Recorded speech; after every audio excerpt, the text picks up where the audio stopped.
TVC, a TV do Correio da Manhã.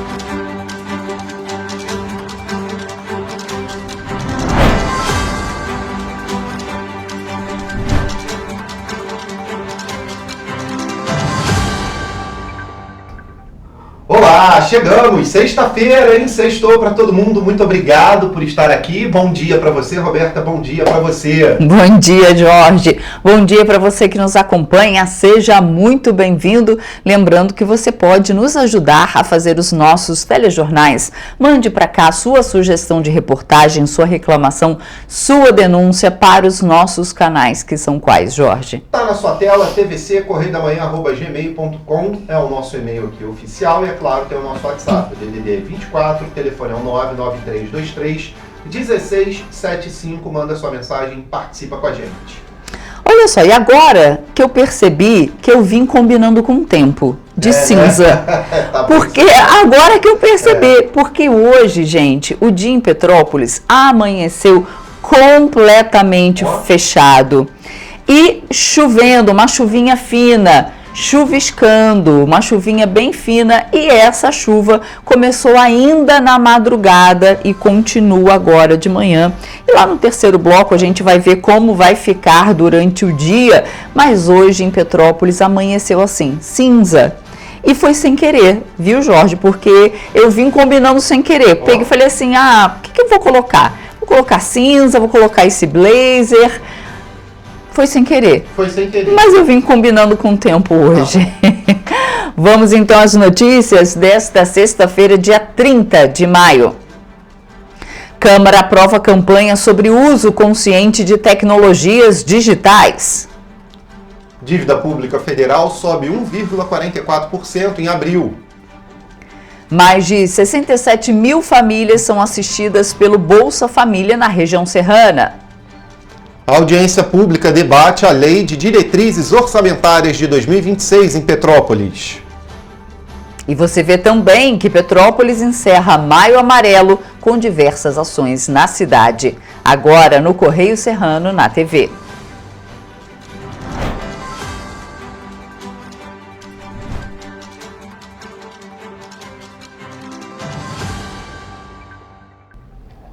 Olha, chegamos com o nosso Correio da Manhã, nossa página de hoje, né? Primeira página, edição de final de semana, para você conferir, claro, várias bancas, R$2 somente.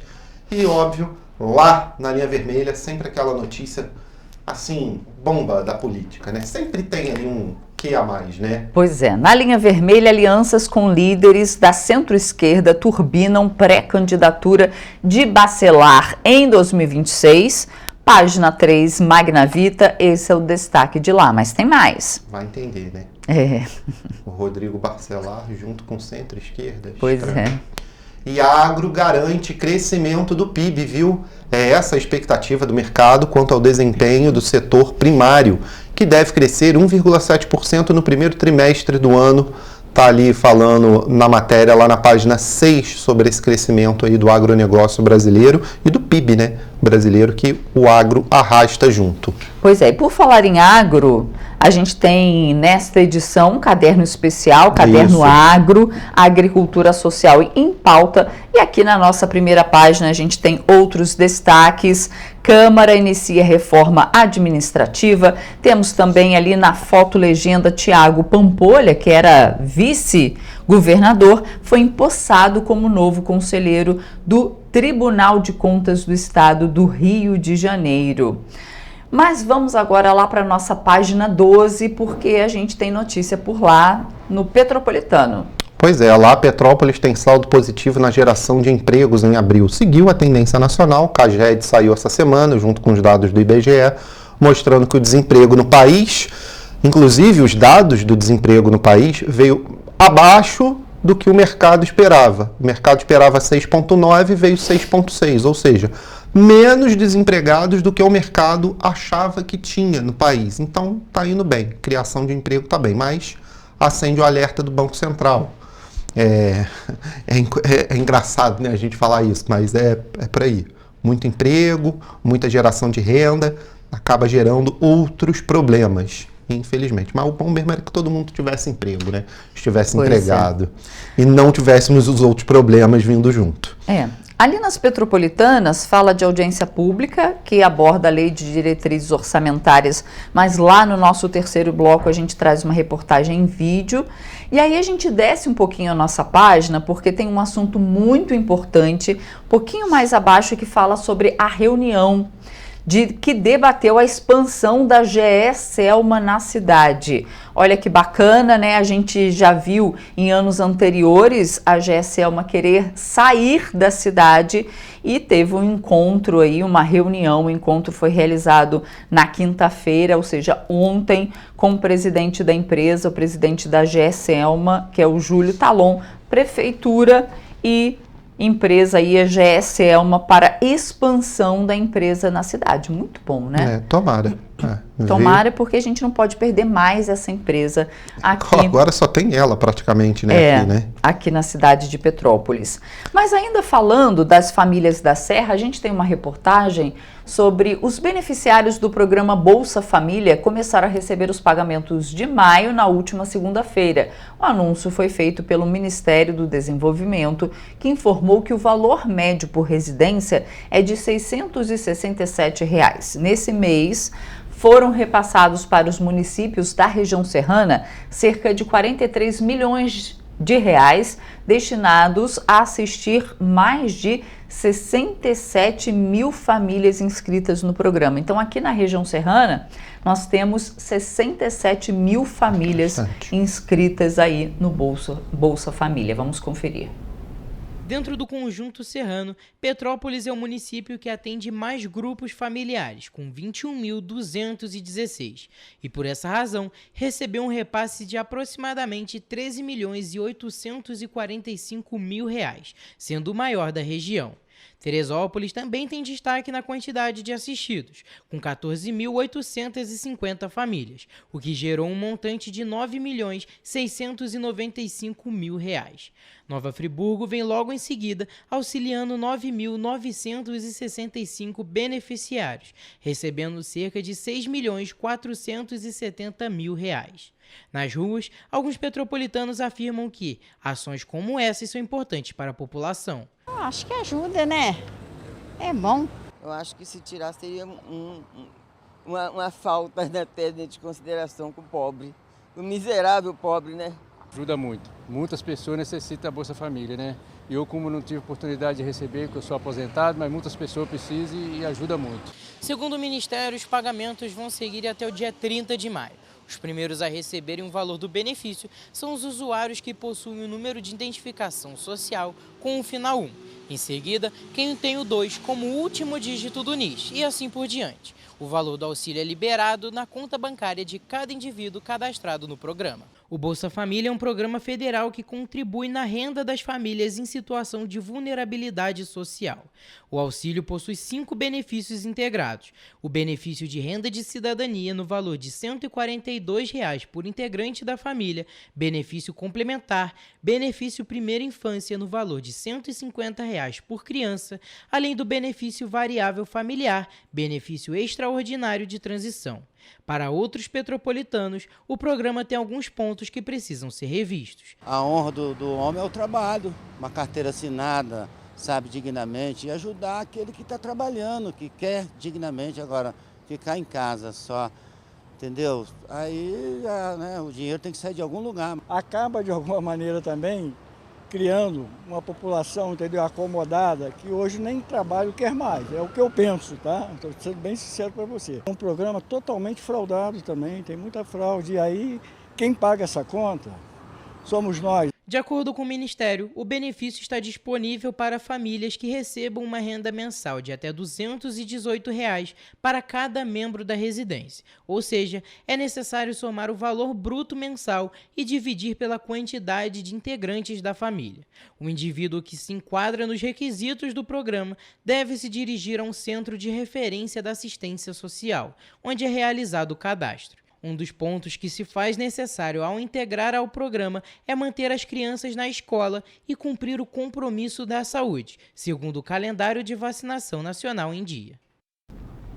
Pois é, e olha só, em ação civil pública movida pelo Ministério Público Federal, a Justiça Federal de Petrópolis condenou 4 pessoas e uma empresa por atos ilegais pelos desvios de verbas públicas destinadas à recuperação de algumas escolas na cidade. Os recursos haviam sido passados após a tragédia climática lá em 2011. A gente falou isso aqui no nosso jornal essa semana, né? Que aconteceu aqui no município. A gente vai conferir agora como é que está esse caso. Em resposta à calamidade que devastou cidades da região serrana em 2011, o Fundo Nacional de Desenvolvimento da Educação, o FNDE, transferiu recursos emergenciais à Secretaria de Estado de Educação do Rio de Janeiro, a CEEDUC, para a execução de obras de reforma nas escolas atingidas. Porém, segundo o Ministério Público Federal, a CEEDUC descentralizou parte dos valores para a Empresa de Obras Públicas do Estado do Rio de Janeiro. A ação apontou irregularidades graves na aplicação dos recursos em 2 escolas de Petrópolis. A Justiça Federal reconheceu que, nas obras dessas escolas, houve irregularidades graves, como direcionamento ilícito de contratos, superfaturamento, falta de fiscalização e desvio de recursos. Segundo o Ministério Público Federal, a sentença condenou 4 pessoas e a empresa ao ressarcimento integral e solidário de quase R$1.500.000 aos cofres públicos, multas civis, perda de função pública, suspensão de direitos políticos e pagamento de indenização por dano moral coletivo. Então, o caso ainda carece de intimação das partes, que inclui tanto os condenados, o Ministério Público, que podem estar recorrendo à segunda instância dessa decisão judicial. Ainda segundo o Ministério Público Federal, as obras que estavam em andamento nessas escolas foram substituídas por contratos emergenciais firmados sem licitação com a Engeproc Construtora, que, segundo a ação, era administrada pela mesma pessoa que comandava a empresa responsável pelas reformas anteriores. Pois é, muito sério, tem que ficar de olho, né, nessas situações, porque roubo de dinheiro público, gente, é o nosso bolso que paga, né, é o de todo mundo. Vamos lá no Serrano rapidinho, dar uma olhada no que tem? Lá tá falando sobre o primeiro encontro de movimentos de mulheres de Nova Friburgo. Evento foi realizado pela Secretaria Municipal da Mulher. Olha, bacana, viu? Lá tá aqui na matéria, fala sobre os pontos abordados, 2 propostas deliberadas ali, claro, porque a sociedade civil também foi chamada junto com essas mulheres e também o poder público, né? A Secretaria Municipal da Mulher que realizou o evento. Muito bacana, tem que ter mais esse tipo de evento para discutir mesmo, viu? E ali embaixo, Ruas de Compras transforma Centro de Três Rios em polo de lazer. Que coisa, olha, né? Três Rios voando. Sempre na frente, né? Voando, sempre né? Na frente, né? Que coisa, sempre inovando com alguma coisinha ali, né? Pois é. Gente, e tem muito mais na nossa página 12, 13, mas agora a gente tem outras reportagens mais em âmbito estadual e nacional. Porque o Ministério da Integração e do Desenvolvimento Regional autorizou o repasse de R$6 milhões para ações, não, essa ainda fala de Petrópolis, né? Fala ainda. Então, olha só, o governo federal autorizou o repasse de R$6 milhões para ações de resposta e recuperação de 11 municípios afetados por desastres. Petrópolis é um desses municípios contemplados. Ao todo, 11 cidades vão receber o valor repassado. Entre elas estão os municípios nos estados do Maranhão, Rio Grande do Sul, Pará, Minas Gerais, Bahia, Amazonas, Santa Catarina e Rio de Janeiro. E na última quarta-feira foi publicado no Diário Oficial da União a portaria que autoriza o repasse para a cidade de Petrópolis, município muito afetado por desastres naturais. Apesar disso, alguns petropolitanos acreditam que nem sempre as verbas são usadas como deveriam. Eu acho que não está sendo usado. Eu acho que poderia ser melhor implementado, não foi. Não sei onde está essa verba aí. Eles não estão sendo usados de maneira correta, entendeu? Então, assim, eu acho que tinha que tomar uma atitude, as autoridades grandes para poder, né, resolver essa situação. Segundo o documento publicado no Diário Oficial, a portaria autoriza o empenho e a transferência de recursos ao município de Petrópolis no valor de R$ 107.489,57, sendo feita a título de transferência obrigatória. Também é definido que a execução de ações que usem esses recursos deve ser feita dentro de um prazo de 180 dias, a partir do dia 28 de maio. O beneficiário deve apresentar a prestação de contas final no prazo de 30 dias após o fim do prazo estabelecido para a execução das ações ou do último pagamento efetuado. Os municípios que tiverem o reconhecimento federal de situação de emergência ou estado de calamidade pública podem solicitar recursos para o Ministério para ações de defesa civil. As solicitações devem ser feitas por meio do Sistema Integrado de Informações sobre Desastres. Após aprovação, os repasses são formalizados por meio de portaria, publicada no Diário Oficial da União. Em 2022, a cidade de Petrópolis sofreu uma das maiores tragédias socioambientais já registradas. Na ocasião, 235 pessoas morreram e diferentes regiões ficaram devastadas. Nossa. Pois é, gente. E tem muito mais no nosso jornal. Você pode acessar todas essas e outras notícias no nosso site ou nas bancas aqui na nossa região, apenas R$2. E a gente faz agora um rápido intervalo. Na volta, você vê que dívida pública federal sobe 1,44% em abril. E você vai ver também que Correio Esportivo, o nosso Correio Esportivo, né? Correio Serrano volta já.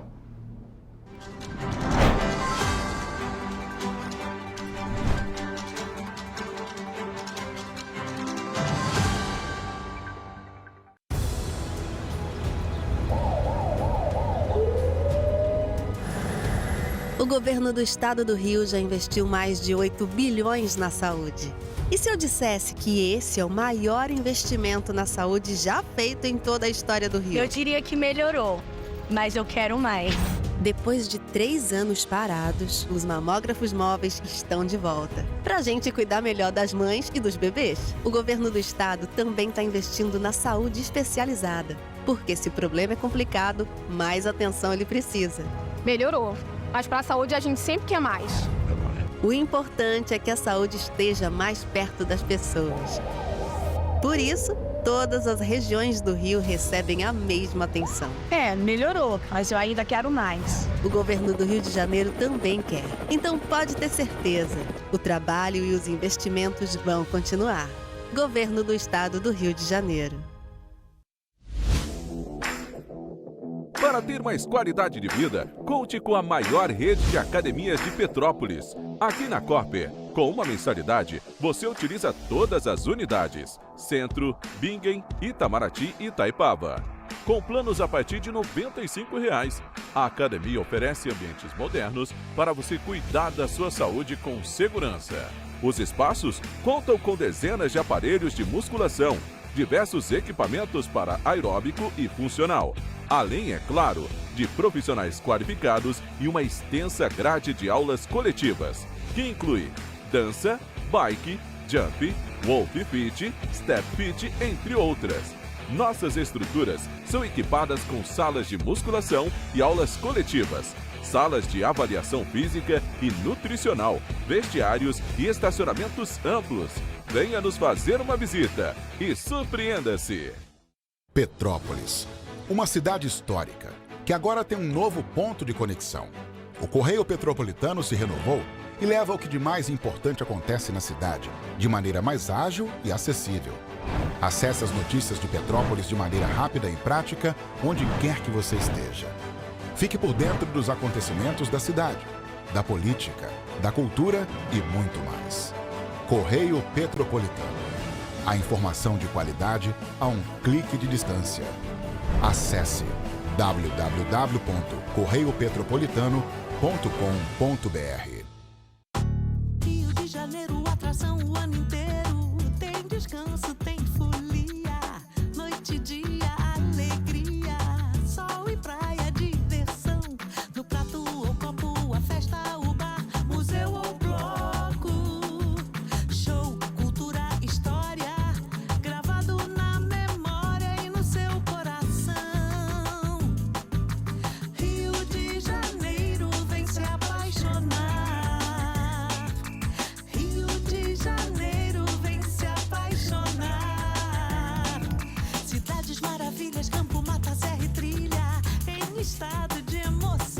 Tem o Rio de Janeiro, que você já ama. E o Rio, que ainda vai conquistar você. Apaixone-se pelo Rio. Rio de Janeiro, vem se apaixonar. Rio de Janeiro, vem se apaixonar. Governo do Estado do Rio de Janeiro. Um bom jornal tem que ser direto, tem que ser direito. Não ser de esquerda ou de direita, mas direito. É ter coragem de informar a verdade e não impor a sua verdade. É respeitar a inteligência do leitor e vontade do eleitor. Correio da Manhã, um jornal que há 123 anos tem a coragem de ser direto e direito. Em uma banca perto de você.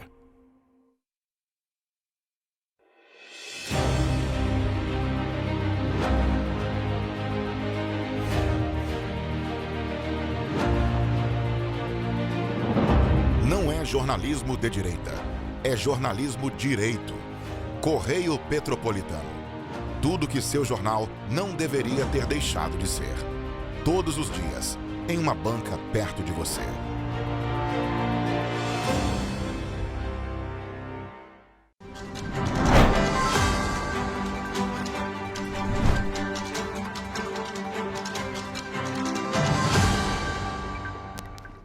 Estamos de volta. E pela primeira vez na história, a dívida pública federal ultrapassou a marca de 7,6 trilhões de reais, impulsionada pelos juros. Segundo números divulgados na última quarta-feira pelo Tesouro Nacional, a dívida teve alta de 1,44%. Em junho do ano passado, o indicador superou pela primeira vez a barreira de 7 trilhões de reais. Mesmo com a alta em abril, a dívida pública federal continua abaixo do previsto. De acordo com o Plano Anual de Financiamento, apresentado no início de fevereiro, o estoque da dívida deve encerrar 2025 entre 8,1 trilhões e 8,5 trilhões de reais. A dívida pública mobiliária interna subiu 1,55%, passando para 7 trilhões em abril. No mês passado, o Tesouro emitiu 41 bilhões de reais em títulos a mais do que gastou, principalmente em papéis atrelados a índice de preços. A alta foi reforçada pela apropriação de 70 bilhões em juros. Por meio da apropriação de juros, o governo reconhece, mês a mês, a correção dos juros que incide sobre os títulos e incorpora o valor ao estoque da dívida pública. Com a taxa Selic em 14% ao ano, a apropriação de juros pressiona o endividamento do governo. E olha, falando também ainda do que acontece por lá, né, em Brasília, a Câmara dos Deputados aprovou nessa quarta-feira o projeto de lei que visa viabilizar a sociedade sobre o uso consciente da tecnologia digital. A proposta, aprovada por 277 votos favoráveis e 123 contrários, prevê a realização da campanha anual do mês de abril para alerta sobre riscos potenciais do uso excessivo das redes sociais, jogos eletrônicos, conteúdos audiovisuais e outras aplicações de internet. O texto do projeto de lei segue agora para o Senado. As ações da campanha deverão ser realizadas nas instituições de ensino, de saúde, de comunicação e de proteção à criança e ao adolescente. Deverão pautar o repasse de informações sobre o uso responsável e moderado da tecnologia digital e os riscos potenciais do uso excessivo na saúde mental, física e emocional das pessoas, em especial crianças e adolescentes. Segundo a Sociedade Brasileira de Pediatria, o uso excessivo de tecnologias digitais tem afetado negativamente a saúde de crianças e adolescentes, especialmente nos aspectos relacionados à qualidade do sono, além de gerar fadiga ocular e danos à visão. O aumento da ansiedade e danos ao desenvolvimento cognitivo das crianças também foram apontados como efeitos do uso excessivo de telas. O texto diz que jogos eletrônicos, aplicações de internet e dispositivos eletrônicos destinados predominantemente ao consumo de conteúdos audiovisuais ou ao acesso à aplicação de internet deverão trazer informações sobre funcionalidade de controle parental ou de supervisão, na hipótese de o produto disponibilizá-lo. Além disso, o projeto de lei aborda a propaganda dos produtos e serviços digitais, inclusive as disponíveis em lojas virtuais, marketplaces ou ambientes digitais. A proposta determina a inclusão nas peças de propaganda de advertência sobre o risco potencial do uso excessivo da tecnologia, especialmente nas crianças e adolescentes. A advertência terá como base a classificação etária indicativa prevista no Estatuto da Criança e Adolescente.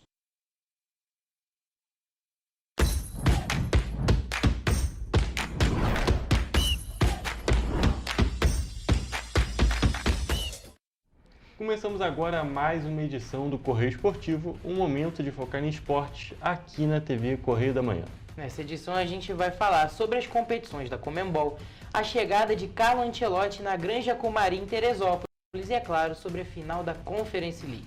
Começamos com o Vasco, que venceu e convenceu pela primeira vez nesta edição da Sul-Americana. O Gigante da Colina venceu o Melgar em São Januário por 3-0 na última rodada da fase de grupos na terça-feira.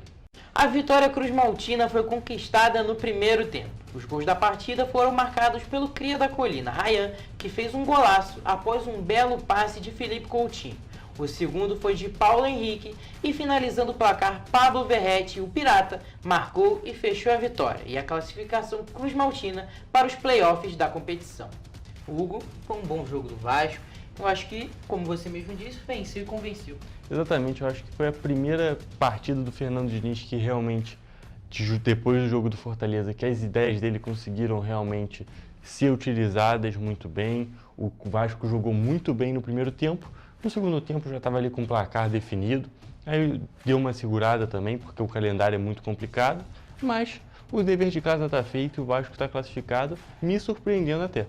O Vasco jogou contra um time mais fraco, que inclusive goleou o Vasco jogando, o Melgar, no caso, jogando dentro de casa, um resultado que até tinha surpreendido, mas o Vasco estava bem mais fragilizado e eu acho que agora, expectativa para o torcedor vascaíno, eu acho que é só melhorar e o futebol de Fernando Diniz cada vez melhorar. Mas só fazer uma correçãozinha, Toledo, que o Vasco não foi goleado pelo Melgar. O Vasco jogou contra o Melgar lá na altitude, fez 3-0 no primeiro tempo e tomou 3-3.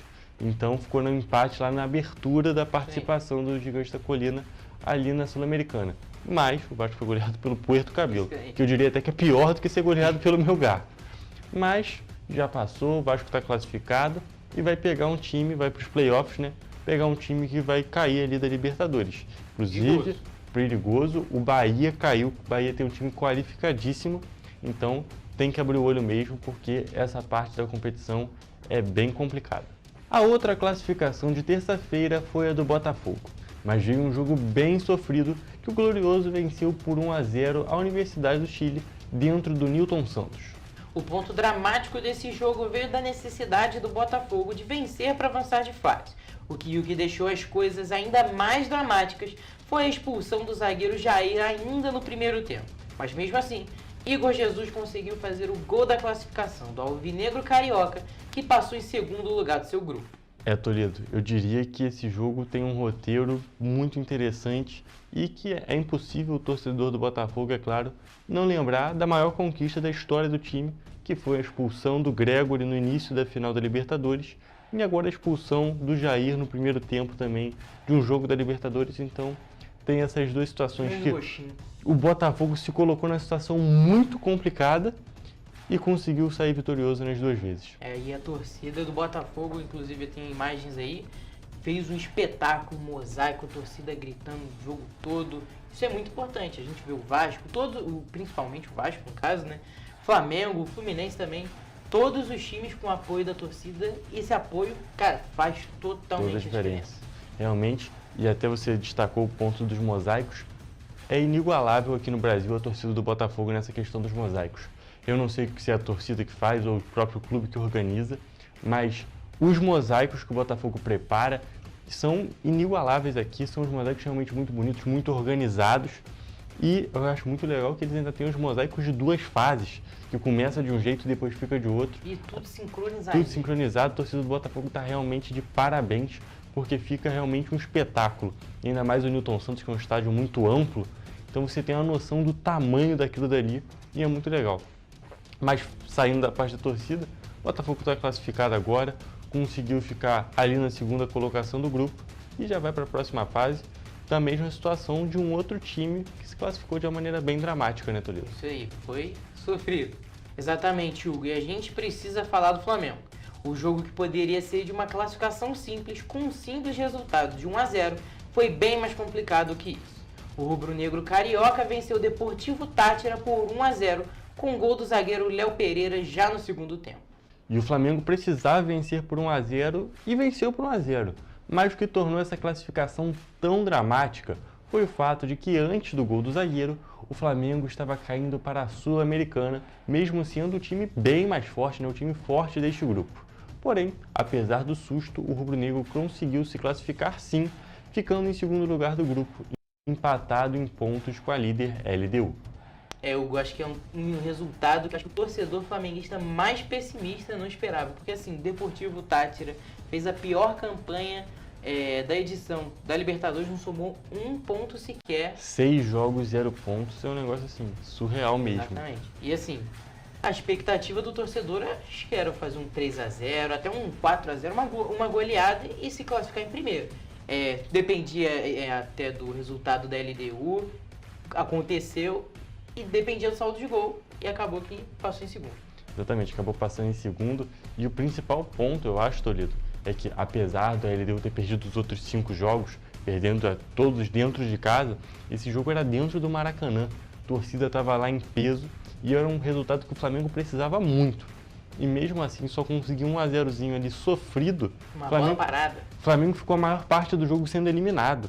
Então foi uma situação bem complicada e não vou dizer que tem que ligar alerta, porque a situação do Flamengo, o Flamengo está tranquilo, já está classificado. Mas tem muita oscilação, né? Muita oscilação. Sim, questão de resultado nem tanto, eu acho que é mais do futebol jogado, né? Exatamente, o trabalho do Felipe Luiz é muito bom, só que eu acho que por ele ser um técnico muito novo, que está começando ali, essa oscilação está ficando cada vez mais evidente, principalmente por conta do histórico recente do Flamengo. O Flamengo é um time muito bom, tem uma equipe muito qualificada, então existe essa exigência muito maior para os resultados. E essa oscilação no Flamengo geralmente não tem bons resultados e normalmente os técnicos são demitidos, inclusive. Exatamente, mas acho que a notícia é boa para o torcedor flamenguista que gosta de comparar. Em 2019, o Flamengo também foi uma classificação sofrida até a última rodada e acabou sendo campeão. Eu acho que se o torcedor levar esse ponto, pode ficar um pouquinho mais feliz, um pouquinho mais tranquilo. Eu acho que você falou no iniciozinho, nem o torcedor mais pessimista esperava esse resultado. Aí eu acho que tem que ser um torcedor muito otimista para fazer essa comparação ali, porque são elencos, até tem uns certos jogadores ali que estavam nos dois, mas tem que ter muita calma, porque essa oscilação está presente. Porém, o Flamengo está classificado e o que importa, né, é que os 3 times do Rio que já jogaram já estão classificados. E quem não jogou também está, né, Toledo? Isso aí. E como vocês já sabem, nós não falamos do Fluminense. Mas isso porque o tricolor das Laranjeiras só entra em campo nesta quinta-feira, às 9h30 da noite, contra o Once Caldas no Maracanã. Mas é claro, o torcedor do Fluminense já está com a vida tranquila desde a última rodada, né, Toledo? O tricolor já está classificado para a próxima fase da Sula e joga apenas buscando a primeira posição do grupo, coisa que uma vitória simples já garante. Toledo, o Fluminense já está classificado, já está com a vida tranquila, vai jogar contra o Once Caldas, que é o atual líder do grupo, com 12 pontos. E o Fluminense tem 10, mas uma vitória ali simples dentro do Maracanã. Eu acho que o Fluminense tem grande chance de passar em primeiro e confirmar aí que não vai ter impedimentos, não vai ter que jogar playoffs. Isso aí, porque a gente sabe, cara, além de...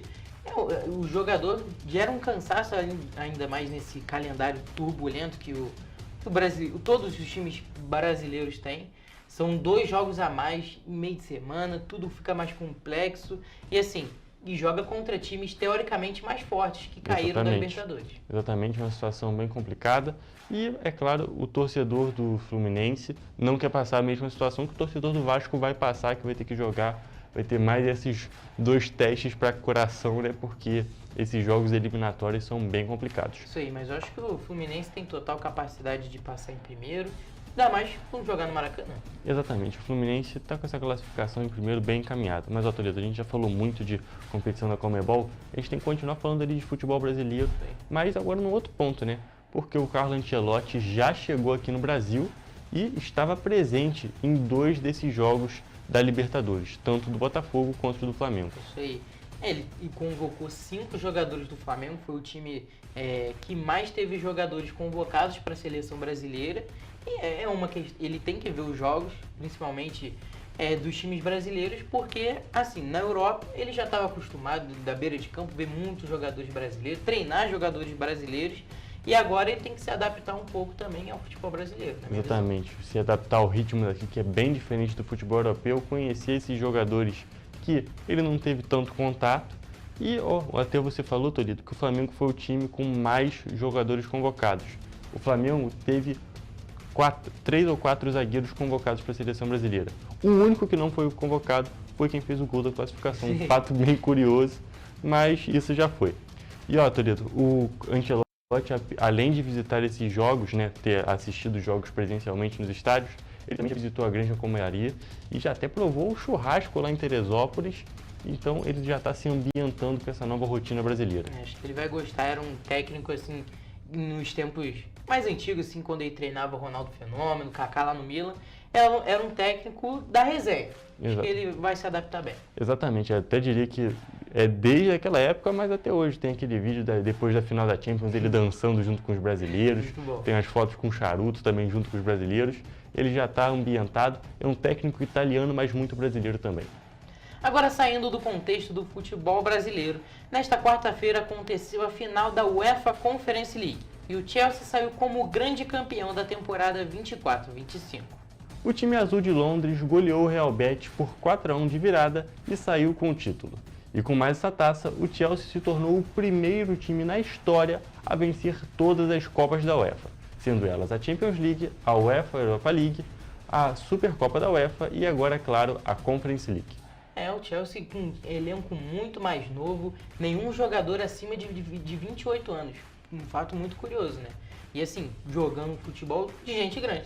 Exatamente, futebol de gente grande. O Chelsea está desde que foi vendido, né, para esse novo investidor americano, estava numa situação meio turbulenta, mas aos poucos vai se encontrando. Os jogadores são bem novos, como você mesmo falou, mas eles estão encontrando ali o futebol, estão amadurecendo cada vez mais. E saiu esse título aí. E um ponto interessante, Toledo, que apesar da goleada, o primeiro tempo foi todo do Real Betis. O Real Betis jogou muito melhor que o Chelsea, fez 1-0 ali com 9 minutos de jogo, mas na segunda etapa o Chelsea foi fulminante, fez 4 gols e saiu com essa taça. E a gente tem que lembrar um gol que o Johnny perdeu, um volante americano que jogou no Internacional no ano passado, perdeu um gol de frente para o gol e fez falta. Sem dúvida nenhuma fez falta. E também a gente tem que destacar agora outro gol perdido. O Jackson, atacante do Chelsea, ele faz uma situação que se fosse um time brasileiro, ninguém ia conseguir aguentar mais ver ele com a camisa do time. Porque ele sai sozinho na frente do gol. Ele tinha a opção de dar o passe para o companheiro que está do lado dele, ele adianta a bola errada e devolve a bola para o goleiro sem nem chutar. Ele não conseguiu nem errar o gol. Isso é coisa que não pode acontecer em momento algum, em uma final nem se fala. Ainda mais que um time de nível muito superior, né? Time de competições de alto nível, não tem a mínima condição disso acontecer. A gente tem que lembrar também do Antony, que infelizmente perdeu. Ele joga no Real Betis, estava emprestado em período de 6 meses, agora não sabe se fica, para onde que vai, porque ele estava no Manchester United, que a gente comentou na edição passada, que lá é um cemitério de jogadores. Exatamente. E é verdade. Conseguiu recuperar o futebol, convocação, e agora a gente fica expectativa para a próxima temporada, para onde que ele vai. Exatamente, fica expectativa porque ele provavelmente vai mudar de ares, né? Viu como é que estava no Manchester, saiu, melhorou muito, acredito que ele vai sair definitivamente de lá. Mas tem que ver o que vai acontecer e apesar de não ter jogado muito bem essa final, não apaga. Exatamente, não apaga e o Real Betis só chegou até a final por conta das ótimas atuações dele nas últimas fases. Isso aí. Mas olha, Toledo, a gente já falou bastante de futebol hoje, a gente tem que nos despedir porque o nosso tempo acabou. Mas até a próxima com as principais notícias do mundo dos esportes. É isso, gente. Um beijo e até a próxima edição.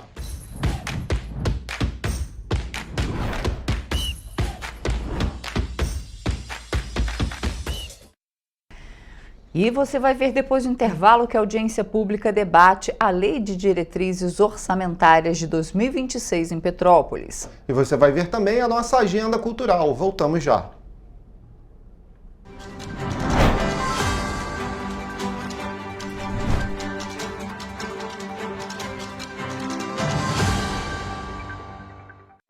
Minha mãe é socorrista do SAMU. Ela trabalha muito ajudando as pessoas.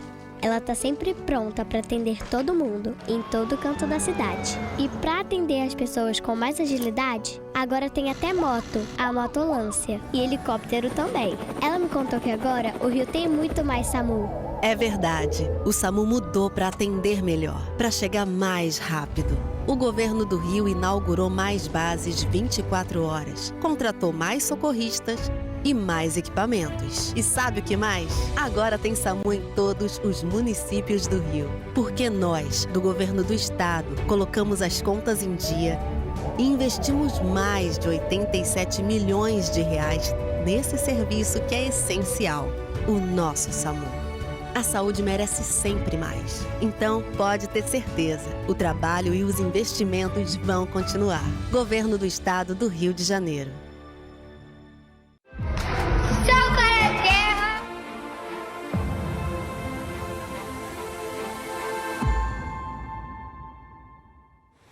Você sabia que pode transformar o seu imposto de renda em oportunidade para crianças e adolescentes?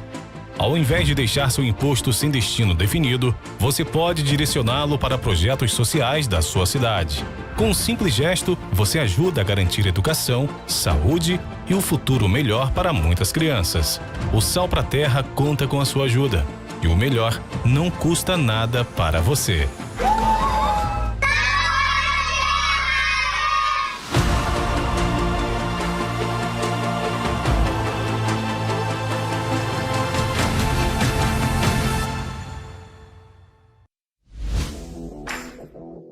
Para ter mais qualidade de vida, conte com a maior rede de academias de Petrópolis. Aqui na Corper, com uma mensalidade, você utiliza todas as unidades: Centro, Bingen, Itamaraty e Itaipava. Com planos a partir de R$ 95,00.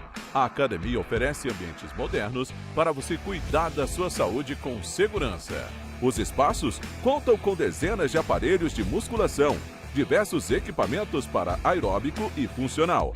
Além, é claro, de profissionais qualificados e uma extensa grade de aulas coletivas, que inclui dança, bike, jump, wolf fit, step fit, entre outras. Nossas estruturas são equipadas com salas de musculação e aulas coletivas, salas de avaliação física e nutricional, vestiários e estacionamentos amplos. Venha nos fazer uma visita e surpreenda-se!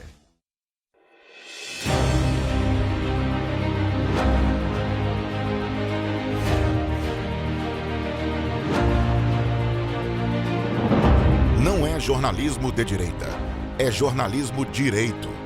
Correio Petropolitano. Tudo que seu jornal não deveria ter deixado de ser. Todos os dias, em uma banca perto de você.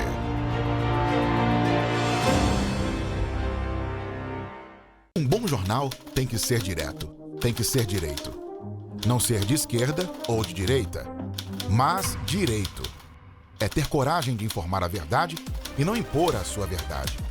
É respeitar a inteligência do leitor e vontade do eleitor. Correio da Manhã, um jornal que há 123 anos tem a coragem de ser direto e direito. Em uma banca perto de você.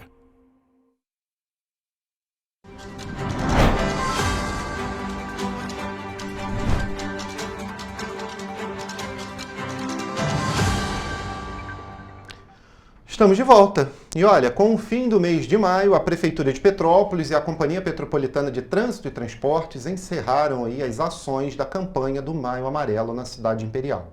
Durante o mês de conscientização sobre a segurança no trânsito, diversas ações e atividades foram realizadas com o objetivo de transmitir conhecimento para a população.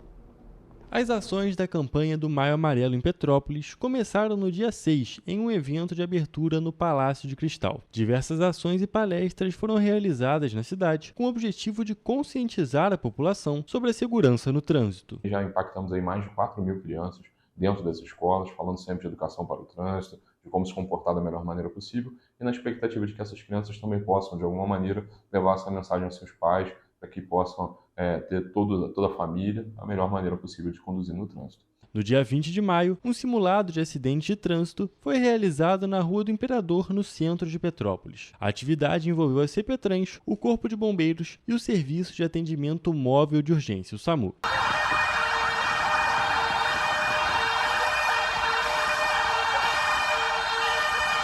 Além dessa simulação, também foram promovidos passeios com ciclistas e uma série de palestras em diversas empresas da cidade. Os acidentes de trânsito são sempre uma grande tragédia. Uma pessoa ativa, sem problemas de saúde, na grande maioria das vezes acaba sem voltar para casa ou com algum tipo de lesão permanente. Então, quando a gente olha para a possibilidade dessa campanha gerar resultados, esse resultado, de certa maneira, é invisível. Tão invisível quanto é a guerra contra os acidentes de trânsito. Por conta da invisibilidade dos resultados, Luciano afirma que é difícil colocar metas para a campanha. O que a gente espera é difícil de mensurar. Mas ainda assim, se a gente tiver salvo a vida de uma pessoa, eu tenho certeza que todo o nosso esforço já valeu a pena. Além do lado humano, a segurança no trânsito também é importante em outros pontos de vista. A gente pode pensar no custo que ela tem para a própria sociedade quando você vê um indivíduo que já não é mais produtivo em função da decorrência do acidente de trânsito. Você vê o custo social que você pode ter para o sistema de saúde, um sistema de saúde que sempre vai ter alguma demanda e, de repente, um leito de UTI, que poderia estar sendo utilizado por alguém que precisa de uma cirurgia de coração, algo realmente mais difícil de evitar, sendo ocupado por um acidente que poderia ter sido evitado. Apesar das ações de conscientização sobre os cuidados no trânsito serem promovidas apenas no mês de maio, Luciano destaca que é essencial que os conhecimentos transmitidos para a sociedade sejam aplicados diariamente. A gente espera que a mudança de comportamento dure o resto da vida, que a gente realmente consiga interiorizar esses bons hábitos de segurança para a gente não esquecer de dar seta, lembrar que não se fica costurando no trânsito como se a gente pudesse jogar videogame e dar um reset na vida, né? É uma vez só e ela tem que ser bem vivida. A direção segura não é apenas para o motorista, mas também para as pessoas do seu entorno. A gente tem que pensar sempre no mais importante, que é olhar para aquelas pessoas que estão à nossa volta, as pessoas que nós amamos, e perceber que cuidar bem da própria vida, colocar o cinto de segurança, cadeirinha numa criança, evitar um comportamento desnecessário, um desvio de comportamento, é também amar melhor as pessoas. É isso que a gente espera no final das contas. E a Comissão de Finanças e Orçamento da Câmara Municipal de Petrópolis realizou na quarta-feira uma audiência pública para a defesa das emendas à Lei de Diretrizes Orçamentárias para o ano de 2026. A audiência aconteceu na Câmara dos Vereadores e contou com a presença, é claro, dos parlamentares e também da sociedade civil. Na audiência pública realizada nesta quarta-feira, os vereadores da Câmara Municipal de Petrópolis defenderam a criação das emendas da Lei de Diretrizes Orçamentárias, a LDO, de 2026. O prazo para a apresentação de emendas ao projeto foi encerrado no dia 23 de maio de 2025. A LDO é estabelecida pelo artigo 165 da Constituição Federal e tem grande importância no planejamento da administração pública, pois define metas e prioridades para o próximo ano. A vereadora Júlia Casamasso ressaltou que propôs 7 emendas aditivas, uma emenda supressiva e uma emenda modificativa. Ela defendeu ainda a criação das emendas aditivas que deem mais transparência ao que vem sendo feito. A gente tem também a aditiva 5744, que ela acrescenta ponto a ponto a disponibilidade orçamentária. Em uma dessas emendas aditivas, a vereadora Júlia propôs a realização de uma audiência pública uma vez por ano para serem debatidas as dívidas do município com os vereadores. A necessidade de realização de uma audiência pública por ano sobre a dívida, para que a gente tenha mais transparência com a sociedade civil, com os movimentos sociais, com os sindicatos. O vereador Léo França, por sua vez, defendeu a criação das emendas que ele propôs. Investimentos em mobilidade urbana, com o objetivo de melhorar a infraestrutura de transporte público e promover o uso de alternativas sustentáveis, como bicicletas e transporte coletivo de baixo impacto ambiental. Por fim, a vereadora Lívia Miranda defendeu a criação da emenda destinada à cultura. A cultura não pode ser entendida como uma área periférica das políticas públicas. Bom, gente, olha só, o Brasil vai receber a sua primeira barreira SABO, uma tecnologia japonesa projetada para conter deslizamentos, implementada pelo governo do estado do Rio de Janeiro por meio da Secretaria de Habitação de Interesse Social. A obra, que foi autorizada pelo Ministério das Cidades, será construída em Nova Friburgo, com mais de 20 milhões de reais em investimentos do novo PAC e recursos do Orçamento Geral da União. A primeira barreira Sabo em território brasileiro será construída em Nova Friburgo. O projeto Sabo tem como objetivo estudar os movimentos de massa, dando atenção especial aos fluxos de detritos. Com a implementação das barreiras de tecnologia japonesa, é possível conter esses fluxos e limitar a extensão da área afetada pelo desastre. O projeto de aprimoramento da capacidade técnica em medidas estruturais contra movimentos gravitacionais de massa, com foco na construção de cidades resilientes, o projeto Sabo está sendo desenvolvido com um acordo de cooperação técnica entre o Brasil, por meio do Ministério da Integração e do Desenvolvimento Regional e do Ministério das Cidades e o Japão. A implementação dessa barreira vai garantir melhores condições de vida para as famílias fluminenses. E olha só, a gente falou sobre isso ontem e hoje a gente traz a reportagem completa porque a Justiça agendou uma audiência de conciliação para tratar de um acordo firmado entre a Prefeitura de Teresópolis, a empresa Águas da Imperatriz e a Agência Reguladora de Energia e Saneamento Básico do Estado do Rio. E essa audiência vai acontecer no dia 25 de junho. A decisão foi assinada pelo juiz da Primeira Vara Civil de Teresópolis, como parte de uma ação movida pela Câmara de Vereadores. A ação foi movida pela Câmara Municipal contra a Prefeitura de Teresópolis, a empresa Águas da Imperatriz e a Agência Reguladora de Energia e Saneamento Básico do Estado do Rio de Janeiro, a Genersa. O Legislativo Municipal pede que seja declarada nula uma decisão administrativa tomada por esses três órgãos que firmaram um acordo para modificar o contrato de concessão dos serviços de água e esgoto da cidade. Segundo a Câmara, o acordo trouxe mudanças importantes, porém essas mudanças só poderiam ocorrer com a aprovação prévia do Legislativo, conforme exigem a Lei de Responsabilidade Fiscal e a Constituição Federal. Segundo a ação, o acordo resultou na renúncia de receita municipal, ou seja, o município abriu mão de parte de um valor que deveria receber. A Câmara afirma que isso viola a Lei de Responsabilidade Fiscal. Este caso levanta questões sobre a gestão de contratos públicos, o cumprimento das leis orçamentárias e a atuação das agências reguladoras. Até o momento, o município de Teresópolis e a Águas da Imperatriz já se manifestaram no processo e concordaram com a realização da audiência de conciliação. A Argenesa foi citada, mas não apresentou manifestação até o momento. O Ministério Público também foi ouvido e se manifestou contra o bloqueio de recursos municipais, como queria a Câmara, mas acompanha o caso como fiscal da lei. Pois é, a nossa equipe entrou em contato com a empresa Águas da Imperatriz e também a Agência Reguladora de Energia e Saneamento Básico do Estado do Rio, mas até o fechamento desta edição não tivemos resposta. Bom, vamos saber como é que fica a previsão do tempo e na sequência a agenda? Vamos. Então bora lá.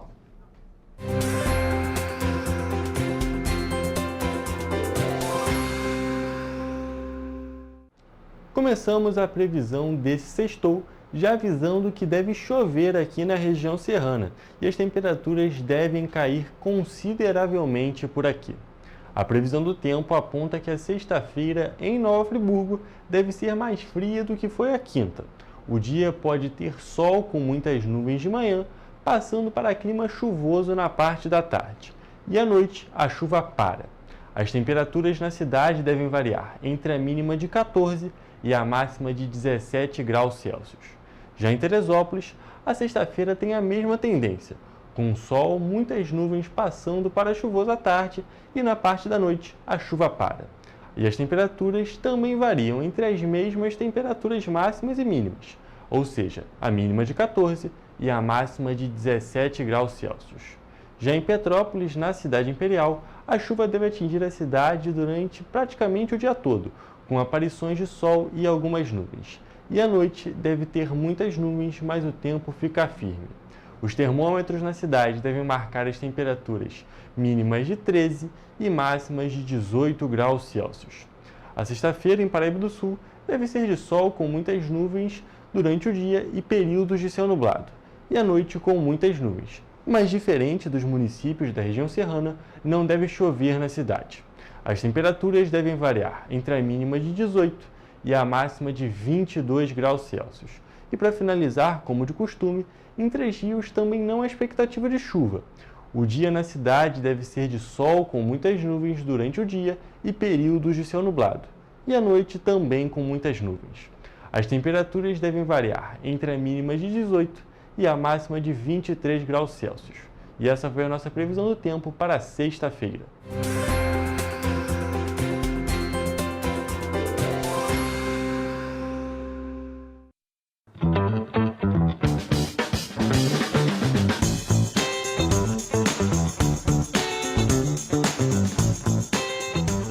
Estamos nos aproximando do fim de semana e nós não poderíamos deixar de trazer os melhores eventos e atrações que estão acontecendo na nossa cidade de cobertura. A dica para o final de semana também é curtir o Festival de Churros, que vai ocorrer entre os dias 30 e 31 de maio e 1º de junho na Praça da Águia, a partir das 11 horas. O famoso doce, que é o preferido de muitos, ganha versões diferentes com coberturas e recheios como frutas, chocolate, bombons e muitos confeitos. Além dos churros, o público poderá conferir os expositores com delícias salgadas, como hambúrgueres, salgados, comida alemã, pastel e pão de alho, crepes e outras sobremesas também terão destaque no evento. Nesta sexta-feira, dia 30 de maio, o Centro Cultural Sesc Quitandinha traz o grupo Lolebatera Elétrico Samba Infinito, um inusitado show musical dançante e contagiante, que traz no repertório uma viagem eletrizante com músicas de Paulinho da Viola, Cartola e Dona Ivone, Lara em arranjos instrumentais e modernos. Já no domingo, dia 1º de junho, às 5 horas, o palco do Teatro Reinaldo Chaves, na tradicional Escola de Música Santa Cecília, será tomado pela magia, pela cor e pelo movimento. Com entrada gratuita, o espetáculo promovido pelo projeto Dança para Todos levará ao público uma apresentação especial de 40 minutos, mesclando 2 estilos artísticos profundamente simbólicos, a dança do ventre e a dança cigana.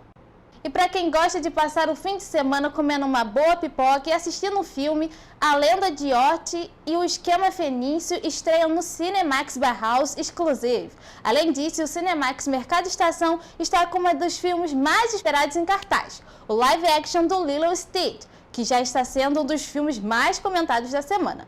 Já para quem gosta de festa, o Texas, esta sexta-feira, traz a temática Cala a Boca e Me Beija, que promete movimentar, começando a partir das 9 horas da noite. Já no sábado, a diversão fica por conta da Super Roda de Samba, com samba de mãos dadas, apaixonados por retrô e muito mais. Para os amantes de um sambinha, fica aí a dica. Os ingressos podem ser adquiridos através do site simpla.com.br. A nossa agenda cultural fica por aqui. Tenham todos um ótimo fim de semana.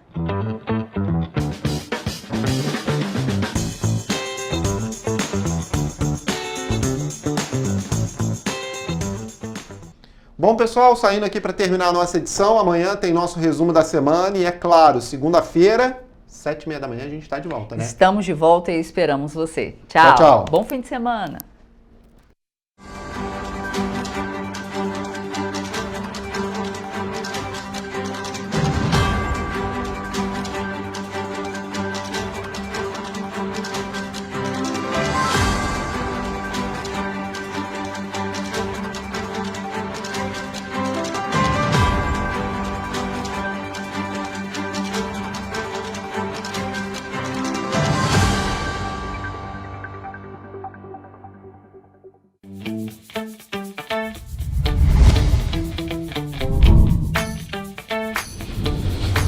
TVC, a TV do Correio da Manhã.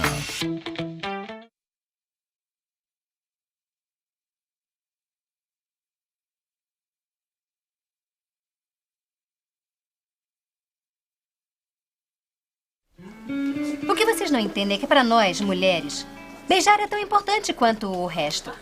Tá legal. Sério?